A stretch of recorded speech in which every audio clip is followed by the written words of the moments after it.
Take two. Okay. That was the warm-up. All right. This is Katy Clune. It's Friday, April 21st, 2023. And I'm here on behalf of the Samuel Proctor Oral History Program. And if you could please introduce yourself again. My name is Griselda Amy Bayton. I'm a resident of Essex County, born in Middlesex County, April 7, 1950, to Reuben and Catherine Green Amy. You said you were born at home. Yes.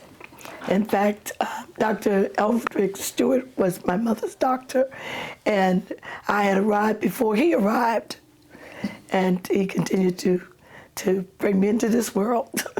How many siblings did you have? Two. I have Frederick Amy and Reuben Amy Jr., my brothers.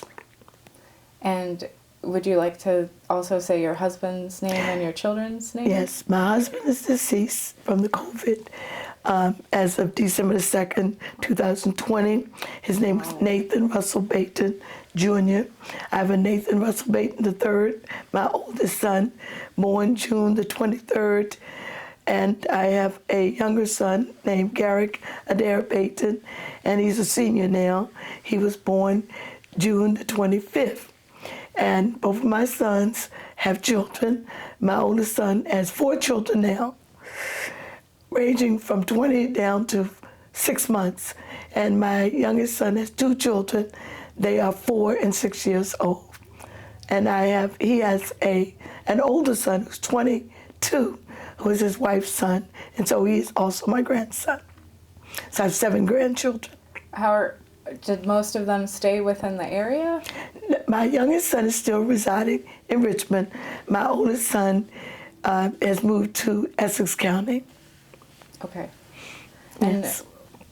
How far away were you raised here the whole? Oh yes, spent your whole life here? We're in Laneview, Virginia, which is at the other end of Middlesex, and so when I left the Union Shiloh Baptist Church School, I moved to the intermediate school here in Saluda, and high school at St. Clair Walker. But we traveled, I guess, at least a half an hour each way to get to the school in Saluda. How would you make the trip? By bus. Okay. Nothing unusual there. My brother was also a bus driver. Okay. And my first cousin, they were bus drivers. So did you go to St. Clair Walker for all 4 years of high school? Yes, I did. Your siblings as well? No, Reuben Jr. came along at a time where the integration was complete, and so he started his high school education at Middlesex. Okay. But I completed my education here in Saluda at St. Clair Walker, graduate of St. Clair Walker, 1968. Okay. So what was it like to graduate at 1968, just as, rules around integration were changing? Well, it was a joy for me because with my mother teaching in Essex County and my father employed all over the place, Middlesex, King and Queen, Essex, Brick Mason, and a barber, I think it was a family decision that we would remain here and I guess the segregated school, and we had a couple of teachers to come in. Mr. Shepard was one. He was our English teacher, and he decided he would come and work in St. Clair Walker. And also Miss Chuney, one of my favorite music teachers, decided that she would come and work here at St. Clair Walker. And so I was in the choir, and I call Mr. Shepard was one of my favorite teachers. And because of his graduation from Women Mary College, he took us there, and I spent my first not so successful college education, first semester at Women Mary College. But we had Mrs. Holmes. Mrs. Holmes I've heard about her already. Was one of the best teachers in this world. Why was that? Because she not only taught us, but she tried to encourage us to be the best that we could be. Because I had that in my family, But as a teacher, she encouraged all students to be their best. I went to a funeral just recently for my cousin, Rodney Curtis, and his sister, Paulette, was in my class. She was one who started her education at Middlesex and then transferred to St. Clair Walker and graduated with me. But we were both reciting a poem that Mrs. Easter Duster Holmes had taught us when we were in high school. Wow. So we didn't miss anything as far as education. In my opinion, I was blessed to be here and be educated by Ms. Thurston, Principal Mr. Charles I. Thurston. And I guess we were missing some things, but they weren't things that kept us from being the best that we could be. I thank God for the education that I received. And there was, oh no, my goodness, our librarian. She never taught me, but she was our librarian, and she was one of the best librarians you could have. So I had a great experience at St. Clair Walker. I would not take anything for it. Can you share some examples of specific memories you have of your time there? At St. Clair Walker? Mm-hmm. Well, I was more of a sociable person, although I did work hard with my education. But the fact that Mrs. Holmes took the time to tell us about all of the historical black universities, we had to learn the names of the presidents. We had to know what they were about. I'm a double graduate of Virginia Union University, where Samuel DeWitt Proctor was a president. And it's interesting that your school has a name of the... Right. I heard that. Yeah. And so he was a product of Virginia Union University.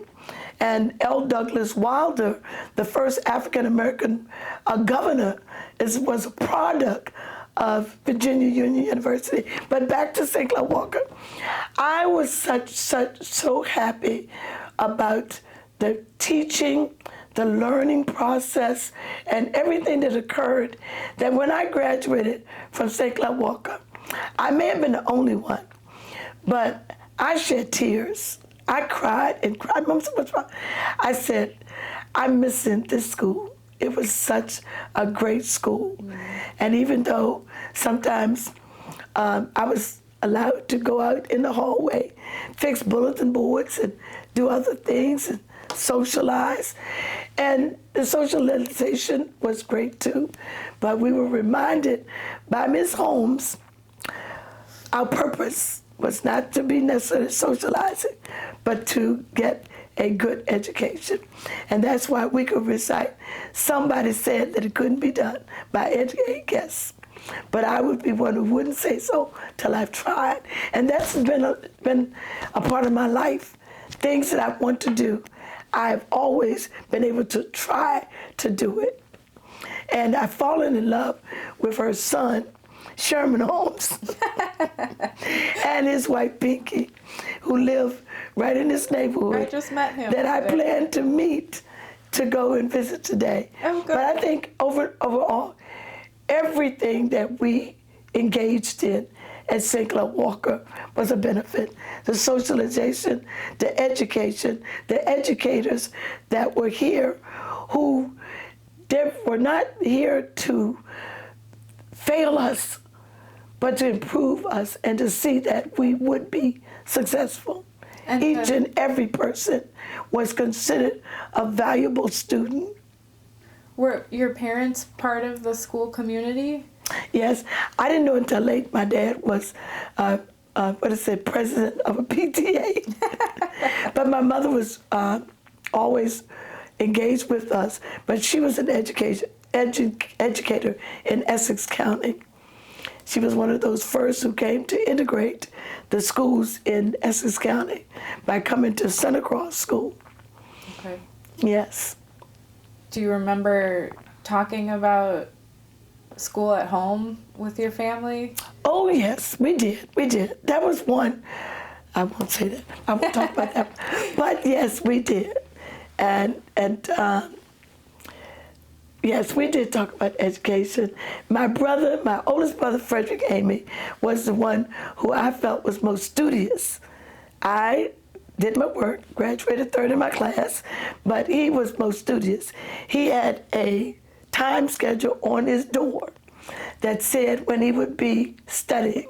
I did not have that, but I did study well and continued to study, graduated from Virginia Union 3.5 years because I decided that I would be graduating in 1972, and I did.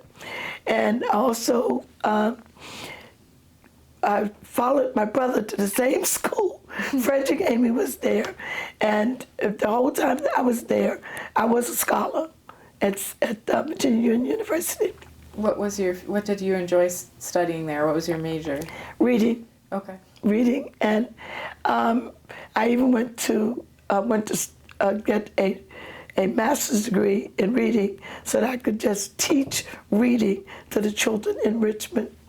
And then eventually I decided I would get a doctorate degree in instructional leadership, and eventually became an assistant principal in Richmond City. And after my mother passed, because I was one of those who were able to retire at 55, and so it was a good time for me to retire because my mother was having difficulty at that time. And so I took care of my mother until she passed in 2007. And then I received a call from Richmond to return as a reading specialist in the school, and that's what I did. What do you attribute your career in education to? What I contributed to, a strong foundation and a family that supported me. Even my husband supported, and my children. And surely your high school experience must have had something to do with it. Yes. I think, as I said, it was the foundation that provided what we needed. We even had a student, I'm not going to call the name, but he didn't necessarily graduate at the top of the class, but eventually he was able to achieve a doctorate degree in education and became a superintendent. Wow. Student from this school. Yeah. Yes. What were some of the other values or lessons that Mrs. Holmes instilled in you? Oh, she was, we knew that we had to be ladies and gentlemen with Miss Holmes. You could not come in doing some things that you may be doing in the hallway. You had to straighten up and fly right. She was a person that you could see what you needed to see. And again. Mm.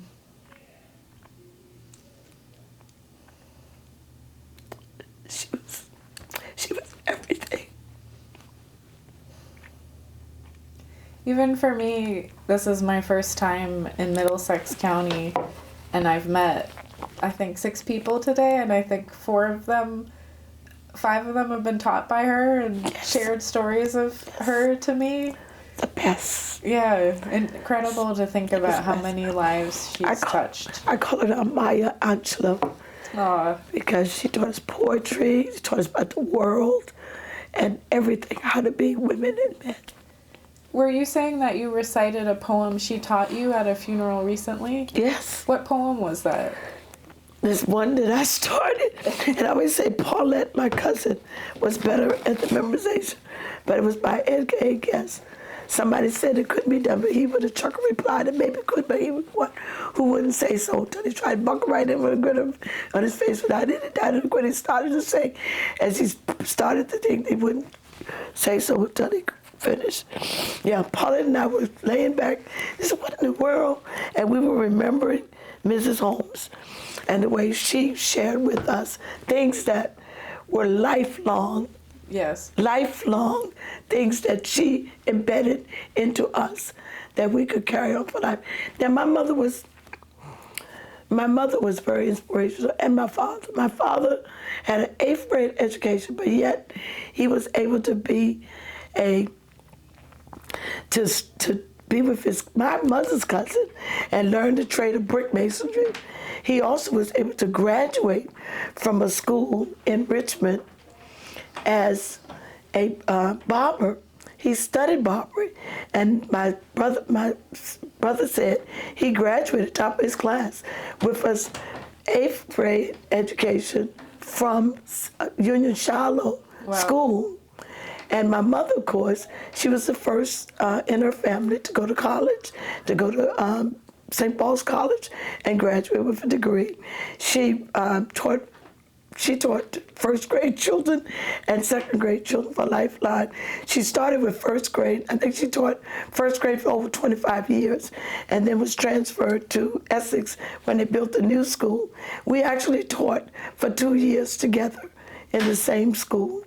And my mother was one who wanted to have a master's degree, started at a school in Pennsylvania, Philadelphia, but she put her family first and decided that that would not be what she would complete. What was it like teaching at the same school as her? It was lots of fun. I didn't, it was lots of fun. I left my mother there and went to Richmond because of the opportunities to do what I wanted to do. I came back to Essex with a master's degree. And of course, only 3 schools. There were certain people who were given other responsibilities because of who they were. I was not. I'll just say right front, it was some discrimination going on. And so I went to Richmond City and was given opportunities that I wouldn't have received in Essex County. And I retired from Richmond City.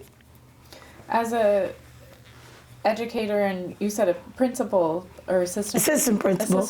Yes. When you were that far along in your career, did you find yourself thinking about Mrs. Holmes's advice in a different way? Now you're kind of embodying her role. Right, but actually it was several people, and my mother included, but it was the inspiration that we received.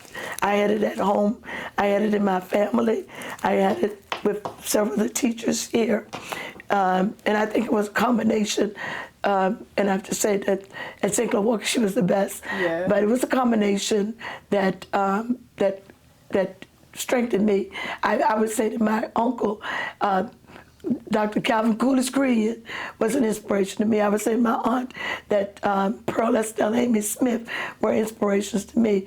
And when I wrote a paper here at St. Clair Walker, and I still have it somewhere, I named my mother, Uncle Calvin, and Miss Holmes as the 3 people, and Miss Peterson, my first grade teacher at Union Shiloh, inspired me to be my best.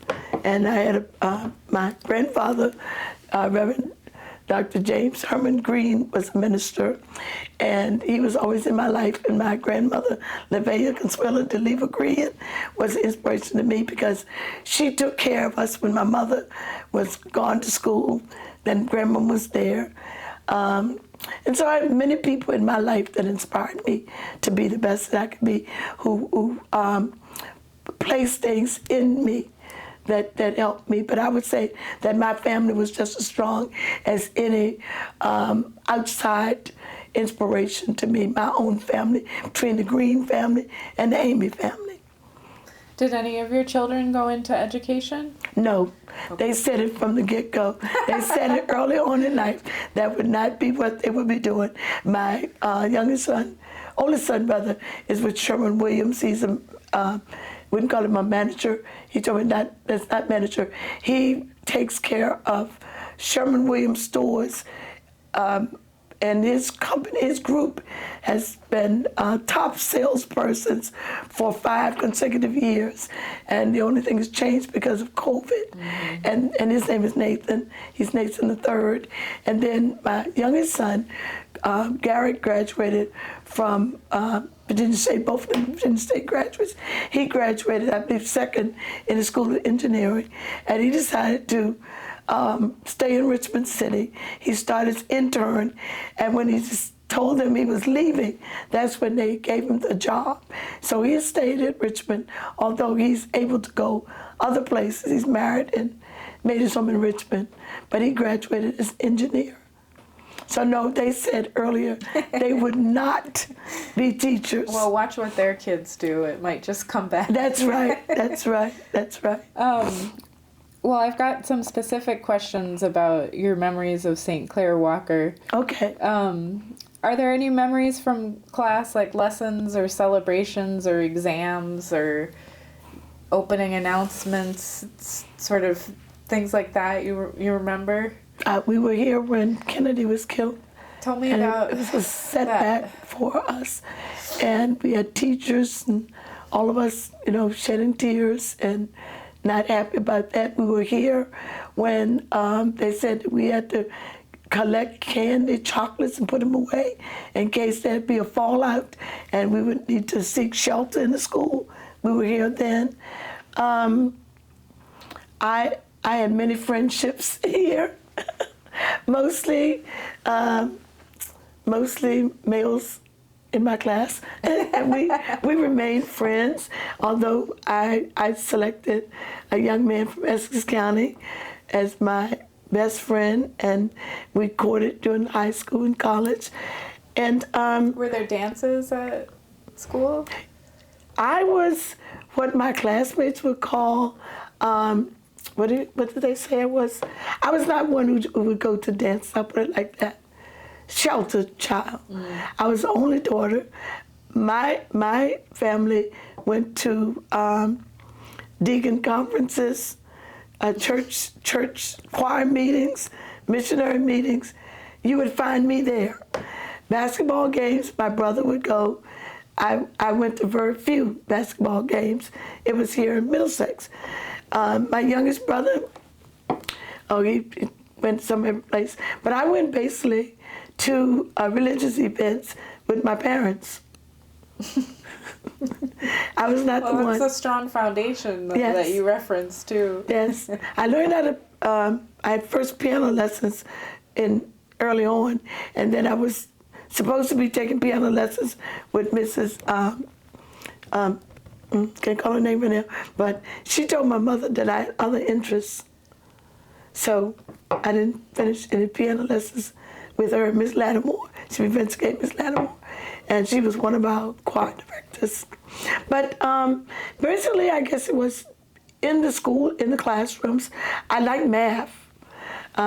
Dr. Lawrence, not Dr. Lawrence, but our math teacher was a super teacher, and we learned so much math that when I entered college, I knew a lot of the math already. When I entered college, there was a stronghold. But it's interesting, I didn't go into any education with math, but I'll never forget one day in math class, I knew that I had everything correct, but Mr. Lawrence said, your work is not correct. This was supposed to be an X and not a Y. Uh-oh. At the time, I realized then that I really needed my glasses, but I argued the fact that it did end up correct. So he accepted that, finally, that my work was correct. McLaurin was his name. So you must have been a formidable student. Yes, yes. Well, I decided that I could not take a lower grade when I deserved the highest grade. And you didn't become a lawyer. No, I didn't. I was just talking with someone yesterday about something that I saw in writing, and he said he thought about being a lawyer. I said, well, I can see things like lawyers see it. I can prove my point here, and here's the point. Yep. So, yes, no, I didn't choose to be a lawyer, but I pray that my granddaughter will keep her interests in mind. She was about 3 years old when she said she would be a lawyer. Wow. And you know what she said? She would defend her father. That's some kind of prophecy. We were in Florida, but she's not old enough to defend him now. We were in Florida, and he told her that something she did, he said, I'm going to tell the teacher, your preschool teacher, on you. She said, I'm going to tell the police on you. She's gonna grow up to be a powerful woman. She is already. She is already. At 20 years old. Yeah. She is. She is. Do you remember any of the supporting staff at the school that weren't teachers? Like cafeteria workers or... I'm getting ready to almost visualize the cafeteria. The food service was not the best for me. I guess I was a picky eater, so I didn't. We just went in and picked up lunches and sat down. It wasn't my. I liked music, so Miss Tuning really was one of the best music teachers that we had. And you said you were in the choir? Yes, I was in the choir. And when they had the celebration in Middlesex, I wasn't able to practice, but because I was in the choir, she set me up. She allowed me to go up and join the celebration and to sing, and I could follow most of the music because I could do a little bit of reading. What celebration was that? I forget, it was the anniversary of the choir at the school. Oh, nice. A special celebration, and I attended. And Mr. Shepard, he left a mark on us. He was also inspiring in that he introduced us to Canterbury Tales, and he went deeper into the Canterbury Tales than some teachers would to explain to us who the people were and what things they did. And so it was very interesting. And I did, for one of my presentations, Macbeth. We had to do a short thing, so I did the part of Macbeth, and I got to say the bad word that I don't repeat now, that, he said, get the spot out, whatever, and I had to dress up and do that. So he was a type of teacher that had us involved. That was the English teacher? English teacher. Yeah, you led John how Shepard. Much you enjoyed him. Yeah, John P. Shepard. And he wrote in my yearbook that I would be a light in a dark place. And my yearbook somehow got away from me, but it's been retrieved now. It's at my home. For some reason, one of my aunts took it to her home. When she passed, one of my cousins found it and returned it to me. But I never forget that he thought enough to write a personal letter to me as I was going to college. And did you go to college right away? Yes. Right away to Women Mary. And I was in Pappy's choir. There was a choir there called Pappy's Choir. Pappy was an older musician, and it was an all-female choir. And I had to be interviewed, and at that time, believe it or not, I was the first soprano. First soprano, and a young lady from King William also was a part of that choir, and she ended up being my brother's first wife. But anyway, we both were in the choir. We both transferred to Virginia Union at the same time. Her pastor at the time was the president of the university, Dr. Alice Bledsoe James, and both of us were honor students, went to Women Married with scholarships of honor, and so we were given scholarships of honor at Virginia Union, and I never lost it. But he inspired us to go there and be in that Wren Garden, and we have a picture somewhere of all of us in the choir, and Marita and I were a few of the African American students in the choir, but we had a wonderful time with Pappy. Why did you transfer from William and Mary? Because my my grade average was not what it should be, and so I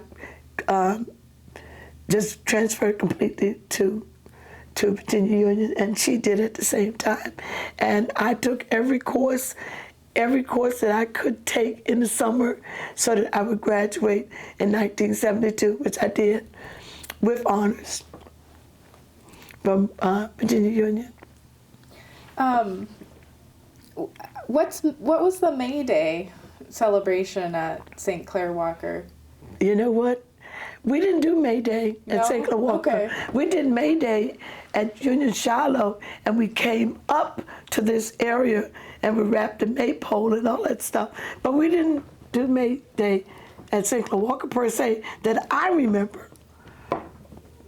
I remember Union Shallow practicing May Day and then going to another site. So you told me about remembering to do the drills. Yes, And not so much drills as preparing. We were told to bring chocolates to school, bring water. Why bringing chocolates? Just to have snacks in case you have to go into shelter? Because chocolates would last. They They didn't know how long it was, like the Cold War, whatever it was. To stock it up, just in case we would have to go into shelter. Yes.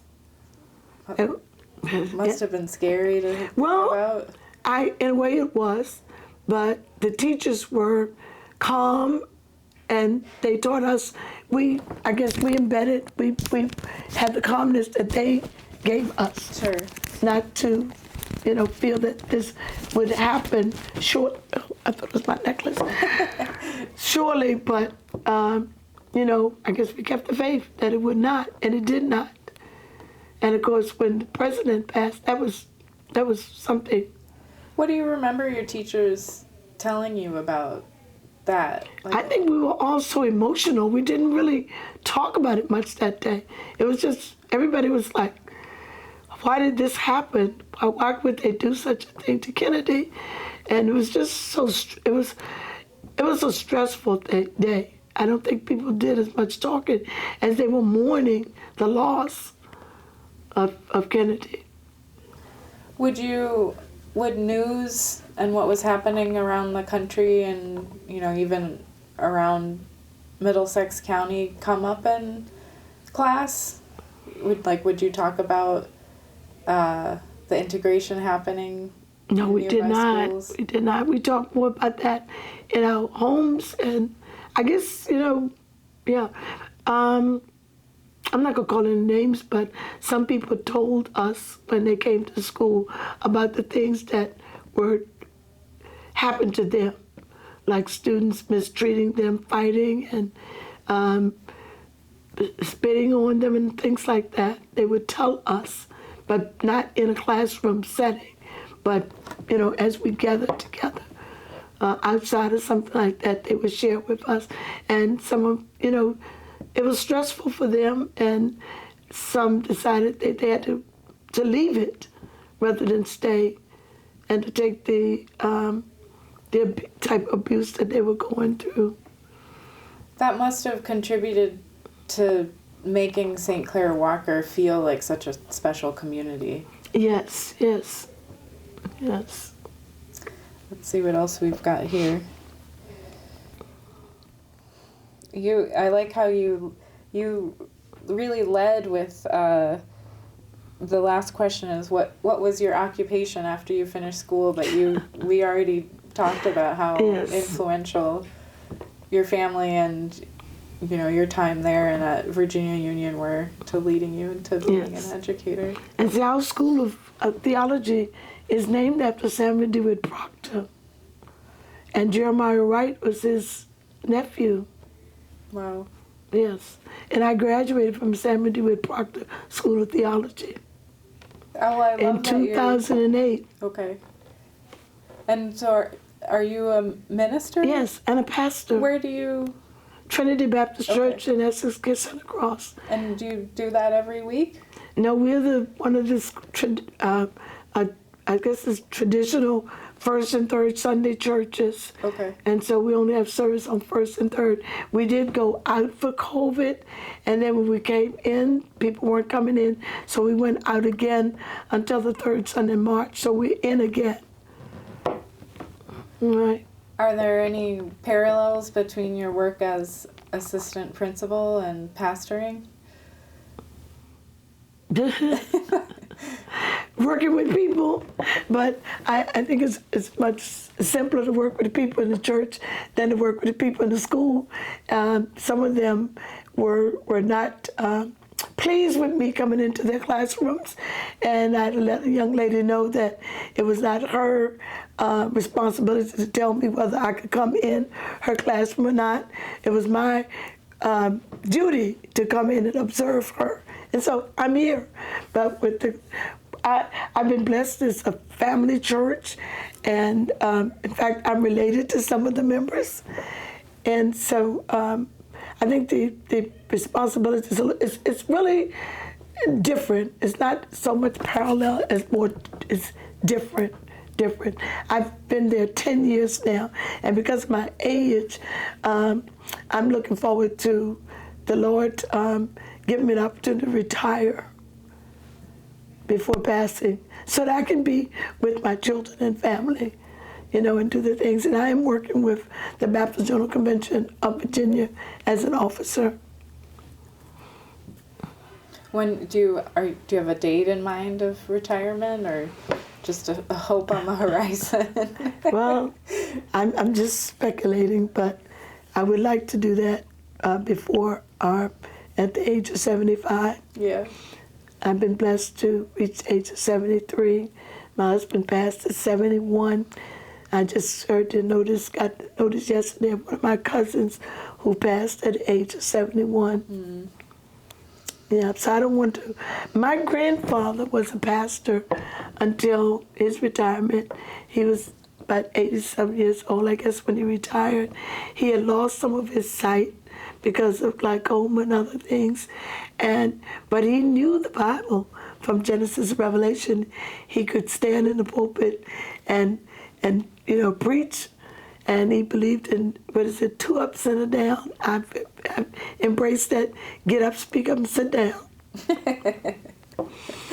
Yes. 2 ups and a down. I haven't heard 2 ups and a down. Shortened. Get up, speak up, and sit down. Yep. Yeah. Yes, indeed. So it doesn't sound like you had to deal with discipline or detention or anything. Oh, yes, like I did. As assistant yeah. principal, they said I was very nice, but I had to talk with them. I had occasion I had to really restrain a student until the officers came, but he never fought me, never tried to fight me. And one young man, I had to come and get him and have him to sit down with me and talk. But at the end of the day, they knew that I cared for them. And it wasn't all about what they did, but who they were and how they could be better children than they were before. And did you ever experience discipline at St. Clair Walker? I was not a bad child. No, that didn't sound like it. No, I was one who, they told me I would tell about things that happened, but I tried to do what was right. I was one who tried to do what was right. How would you describe the difference of the student body in that school versus the students you served in Richmond? Like, how had classrooms changed by then? I taught elementary school in Richmond, and reflecting back on my first experience, I met a child.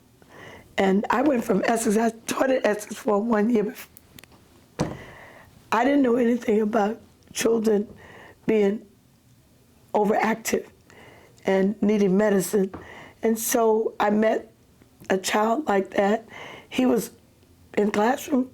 I felt he could do what anyone else could do.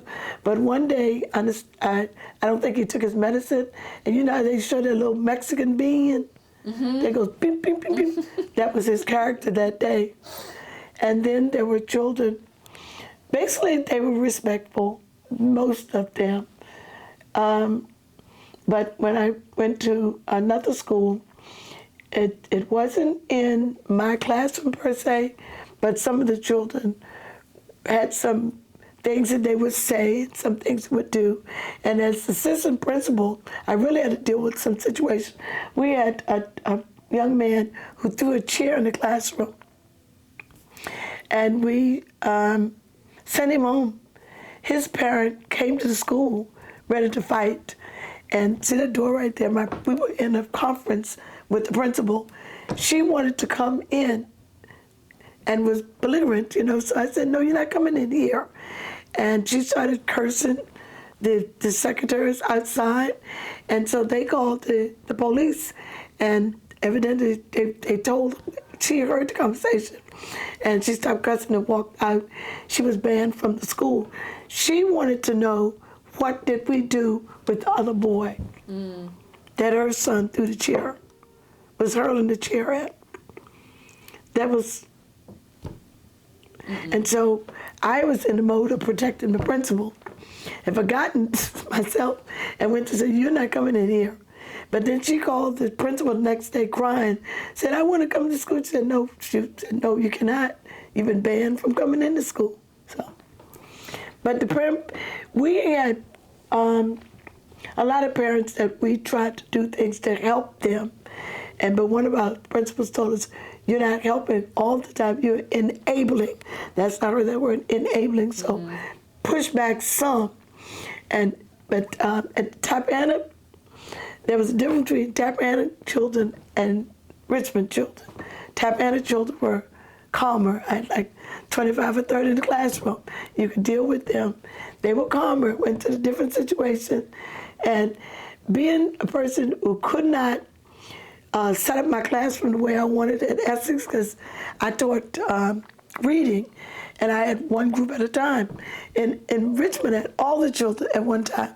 So I wanted them to be able to move about and set up the classroom. Do you know that worked only a week? I said, we've got to go back to traditional setting.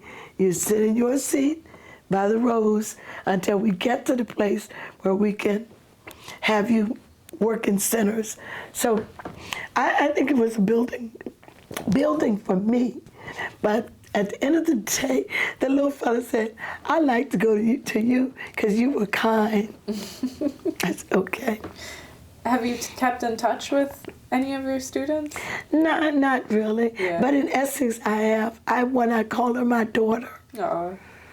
My other daughter, I tell her mother, she's my daughter, and you had her, but she's my daughter. She remembers every occasion in my life. Wow.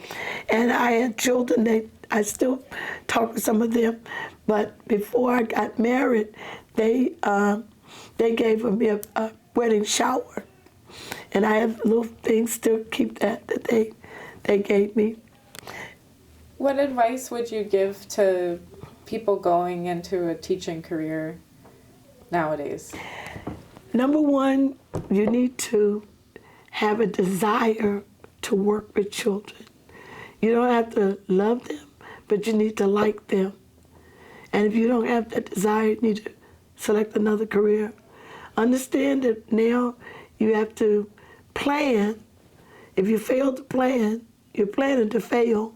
So you have to plan for what you're going to do with the children and try to do everything you can to help them to be better. Not to fail them, but to help them to be better.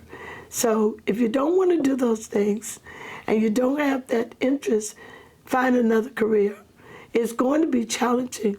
I think it's more challenging now than it was when I was teaching. And why is that? Because there's more planning. There's more, there are more observations, and there's a lot on teachers, and I think that they are least, what I want to say, they are least rewarded for what they do.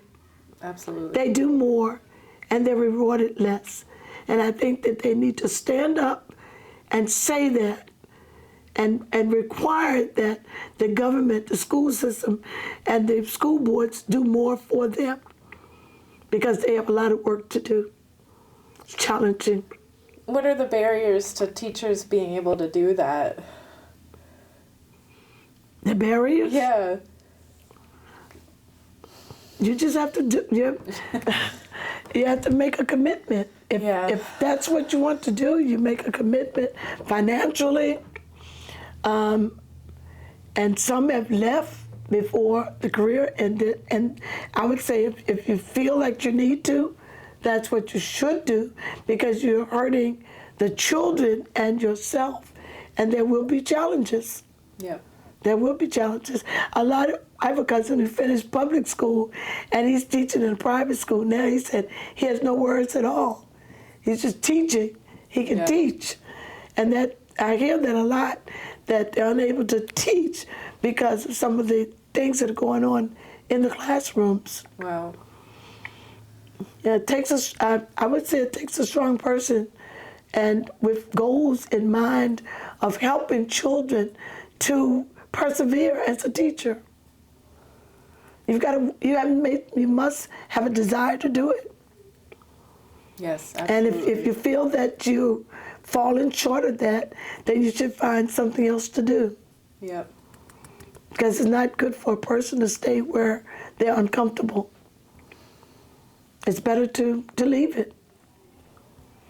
And you can be an entrepreneur, you can start your own business. Mm-hmm. You know, teach 1 or 2 children, whatever your skill level would be, and do that rather than come into a classroom.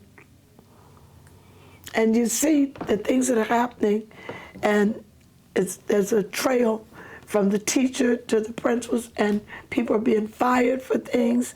And I felt that it was so sad that a teacher was shot by her student.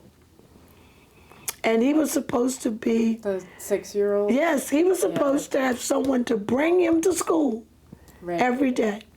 And I don't have any problem with her now suing the system because they didn't treat... I mean, she was like, it happened, it's over, move on. You can't. And luckily she's alive. Oh, luckily she is alive to tell that story. It's sad. Yeah, my question about barriers was kind of like also how do you have the time and energy to demand the system treats you better when it's so hard to just manage your classroom and meet the needs of the children? I had an experience when I was in Essex. I did not feel that the principal was treating the teachers the way he should treat them. And there were several people who agreed with me. I was actually president of the Essex Education Association, and we met, and we discussed what was going on, and I said, we need to do something about that. We need to bring it to the attention of him and to the school board. Do you know what happened? I'm guessing it wasn't good because you left. No. When this happened when I was there, and we could have done something when I was there. When I turned around, no one, not even the one who was crying and telling her story, stood up to this person. When I brought it to the attention of the school board, because we were in a meeting, and I'm gonna just tell you just like it was, I was only African American in the group. And he pointedly said that my children had done poorly and talked. And at the end of the discussion, I told him, no, I laughed first. I laughed in his face. And he said, you're laughing, you're in the wrong profession. I laughed again because my parents taught me to be respectful to adults. When he called me, I said, yes, sir. Not that I meant it, but I was taught to say that. So at the end of the meeting, he said, this is just one of the cases. He said, I need to see you in the office. I said, I want to see you in your office. And I told him, I said, you brought up the fact that I had a master's degree, had nothing to do with the discussion. I did not have a master's degree in brain surgery. I have never mentioned the fact that you are a principal and you came with a music degree, a master's in music. I had more education and leadership than he had, and he was attacking me. But that kind of thing went on. I even went to the school board and talked about it and told them, you know what they said? We should talk about other things in education. Wow. In other words, brush. But eventually that same principal became a part of the school board and was fired from the school board. He could have been gone from the school system. He thought he could yell at teachers. He thought he could say whatever he wanted to say. And one year we had a crowd in our classrooms, and he said, I can do any thing I want to do. He shouldn't have been there then. No, he sounds like a tyrant. But the people, he was a bully. He was bullying people.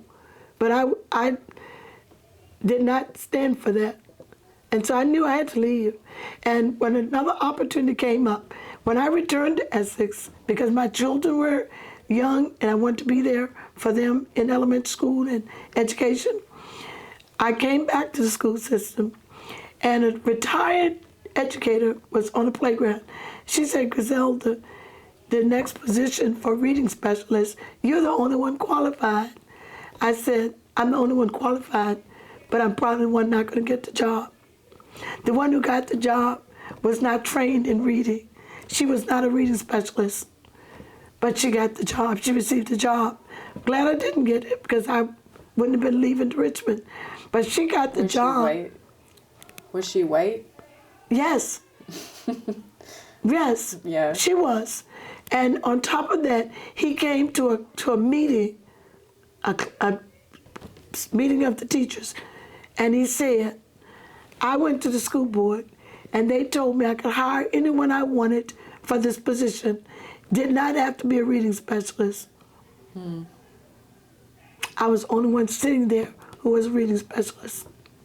But I would have to walk his walk and talk his talk, so it's probably the best thing that ever happened to me, that I could go on to Richmond and get a position there.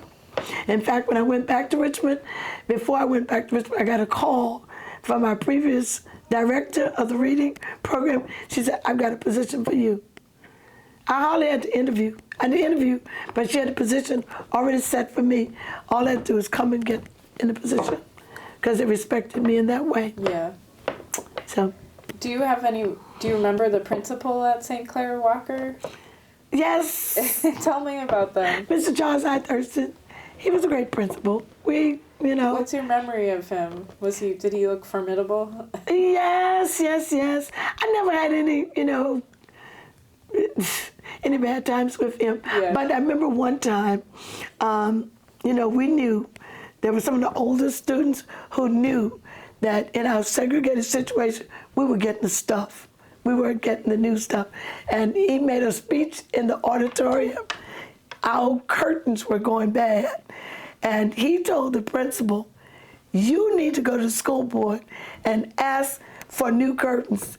And then he did some curtains, and he said, and pull these so-and-so curtains down and give us new curtains. I remember that. Wow.